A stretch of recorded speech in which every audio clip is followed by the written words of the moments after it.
Hi everyone, my name is Alex, and for my special project this year for anatomy, I am doing it on medical Qigong and Polyvagal Theory. So just a quick review of the vagus nerve. It is cranial nerve 10, and it innervates most of your GI system and the thoracic viscera. It's also responsible for a little bit of voice production, and it's connected to the diaphragm, so it's going to play a role in that deep breathing. It's the main nerve of our parasympathetic nervous system, so that is the fight or flight system. It's all the rest instead of the fight or flight system. It's like the rest and digest system, and it's not really under our conscious control. So our body kind of goes through the fight or flight or rest and digest phases by itself, but it can be stimulated through mindfulness and relaxation techniques. And you might notice a few of them listed up on the slide. This is by no means comprehensive, but these are just a few things you could do to stimulate your vagus nerve. You still won't fully really control it, but with a little bit of practice, you can influence it. So I'm going to teach a little bit of medical Qigong today, and medical Qigong is just one of those mindfulness and relaxation exercises you could do. So Qigong is an umbrella term, and it's a Chinese word that translates to working energy. So Gong means work, Qi just means energy. And medical Qigong is just one of the 4 components of Chinese medicine. And it's just a series of practices that are just soft, flowy movements. And medical Qigong is unique in that there are certain healing sounds and they're associated with internal organs. And the idea is that when you say the sound, it reverberates and vibrates that organ and kind of massages it.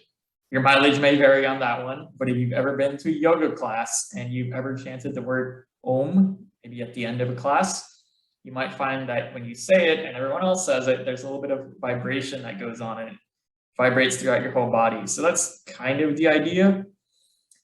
And it is one of those practices that will, again, stimulate your vagus nerve.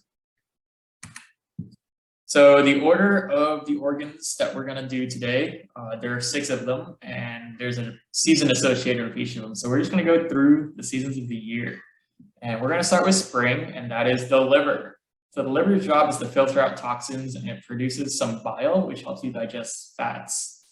And the healing sound associated with the liver is shoo. So kind of like the shoe that you're wearing. So if you go shoo, and when you would say the sound at the same time you would exhale during the movement, okay? So there's also a movement associated with it, and if you like to do it, you can follow along. We're just gonna stand up. And what we're gonna do is gonna put both of our hands like right where our liver would be, so just underneath our last rib here and at the front. We're gonna inhale first, and as we exhale, we're gonna lean forward. We can say the healing sound associated with it. And not too far that you fall forward, but you want to catch yourself and then inhale and lean back. So I'm going to inhale first, and exhale and say the healing sound as I lean forward. Shoo.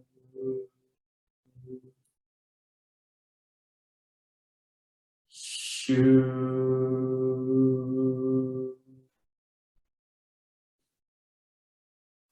Shoo.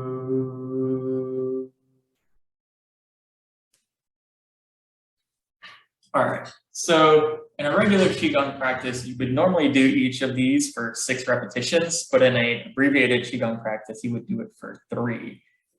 So that's what we're going to do for this presentation. We're just going to do 3 reps of each and moving on to the next organ. So this one's a particularly important one. It is the heart, and it is in the season of summer. And the job of the heart is to circulate the blood. It takes in your deoxygenated blood and it pumps out oxygenated blood throughout the body so that you can go through all your tissues and your organs and keeps the blood flowing. And the sound associated with the heart is ko. So ko. All right.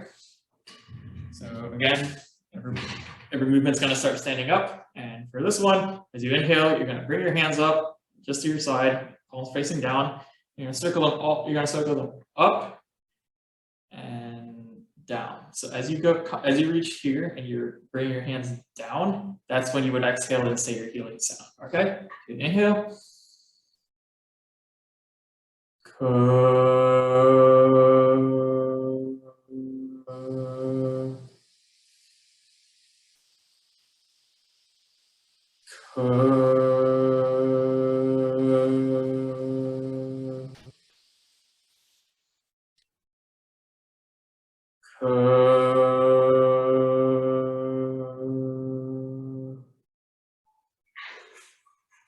right, moving on to the next organ. So stomach and spleen. So these ones are paired up together because they're pretty close to each other. But the spleen is going to be in charge of filtering out some of the blood, and it's going to store some platelets. And the stomach is going to be the digestive organ. So it's going to be it's not the start of digestion, but it's going to be your gateway into your intestines. And we have 6 organs. We typically associate with 4 seasons though. So this one's going to be late summer as opposed to earlier in the summer, which was the heart.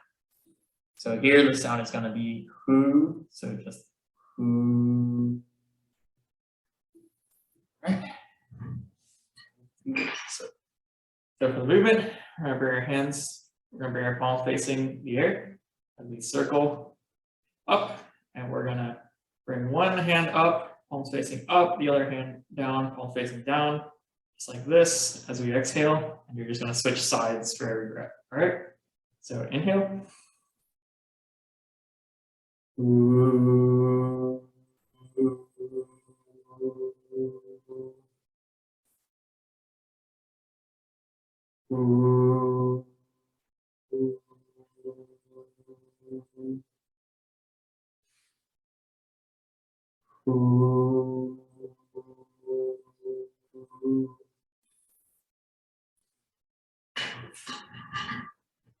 All right.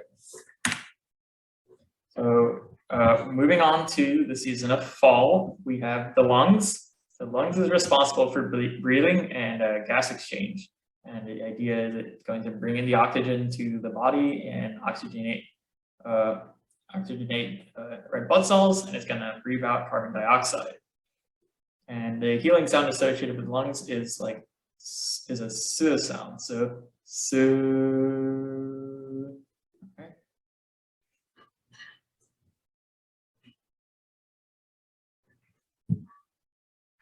So here, we're going to breathe in like so. And we're going to expand our chest and bring our hands to our side as we push them out and exhale. All right, so following along.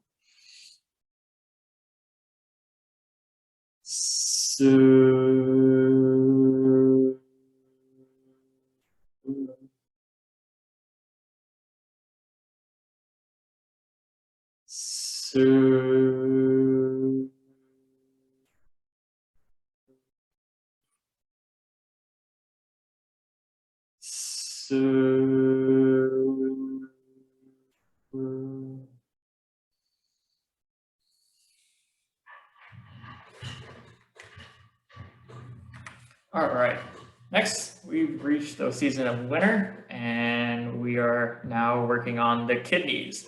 So the kidneys do a lot. It will filter the blood, it removes the wastes and fluid from your body, so it kind of regulates your electrolyte balance and all that. It also helps a little bit with fighting infections. And the sound associated with the kidneys is shui. So shui. Shui. All right. So we're going to start by bringing our wrists or back of our hands, back of our wrists to right about where your kidneys would be. So that would be retroperitoneal, which is you're going to find your last rib just a little bit under that. Don't worry if you're not super accurate. What you're going to do as you inhale, you're going to bring your hands around. Bring the back of your wrists together. Bring them up. And as they come up to your face, you're going to bring your palms to face each other. You're just going to do a quarter squat as you exhale and say the healing sound. Okay? I'm going to follow along. Put my hands in the back. Inhale. Exhale. Shui.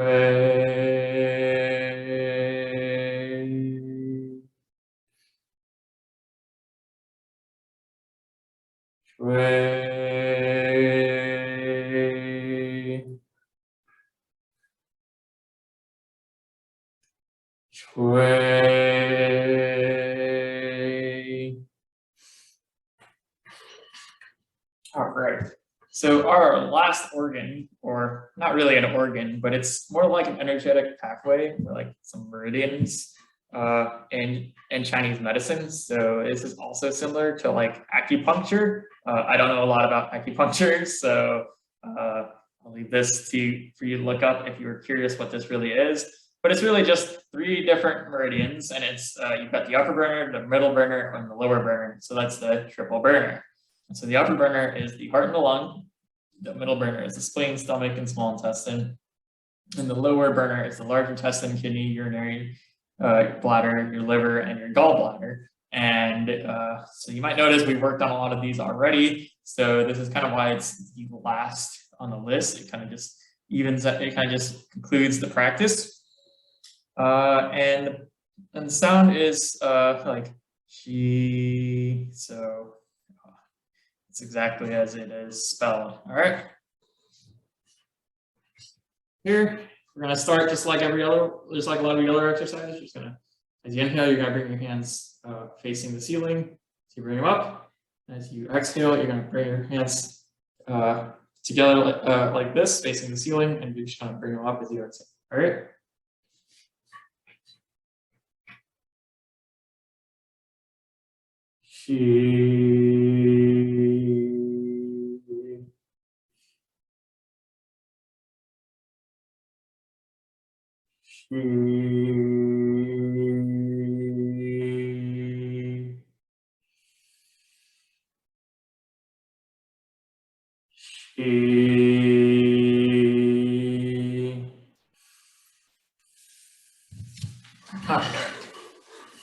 And to conclude, I'd like to present a case study. So this is going to be a little brief, but this was from Dr. Ginger Garner's Medical Therapeutic Yoga book.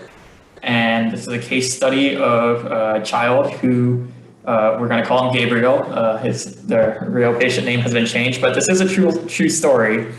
At 2 years old, he was diagnosed with a severe developmental delays in speech, and he's had the coarctation of the aorta, which just means it's shortened. There's some stenosis of the aorta, okay? And basically this required heart surgery, but he had this severe developmental delay in speech to the word. So the only word he could say was ga, growing up to where he is right now at 2 years old. And if we were going by the biomedical model of medicine here, these 2 issues, these 2 disorders, the developmental delays of speech and the stenosis of the aorta, they would be completely unrelated. But Gabriel's family took him to see a physician trained in traditional Chinese medicine, who mentioned that the heart qi is associated with some speech delays. And she predicted that Gabriel will be able to speak after his heart surgery.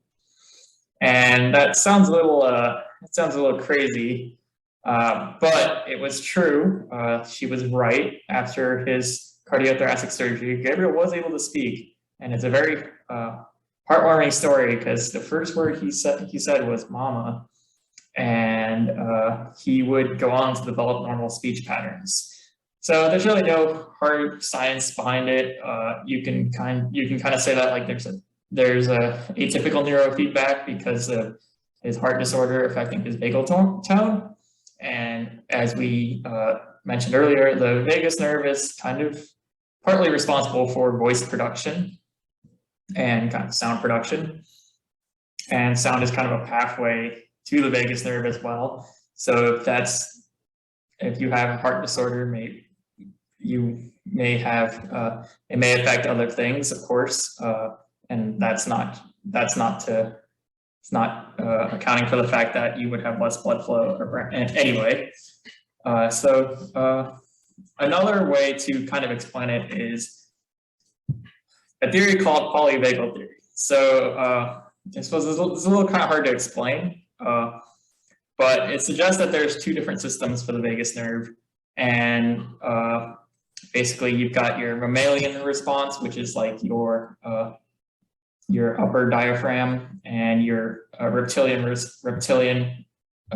vagus branch, which is like your viscera.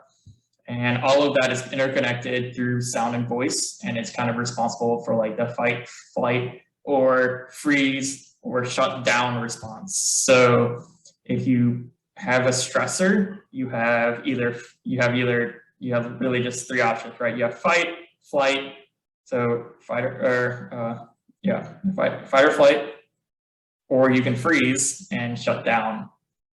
And this kind of offers us a little insight on why trauma and like your emotional state can really manifest as like pain or some sort of disease state. So like trauma from maybe having the cortication of the aorta may manifest as disordered speech as well. And it may not be limited to just that because you have a stress response, and that stress response is very complicated and it'll affect a lot of different systems. So what a lot of the takeaways from polyvagal theory is that we need to regulate the stress response for patients and whoever we work with, because their environment and their ability to feel safe in an environment can really affect their reactions to treatment and what we do with them. And this really starts to move towards our holistic treatment approach. So our biopsychosocial model of medicine that is developing right now.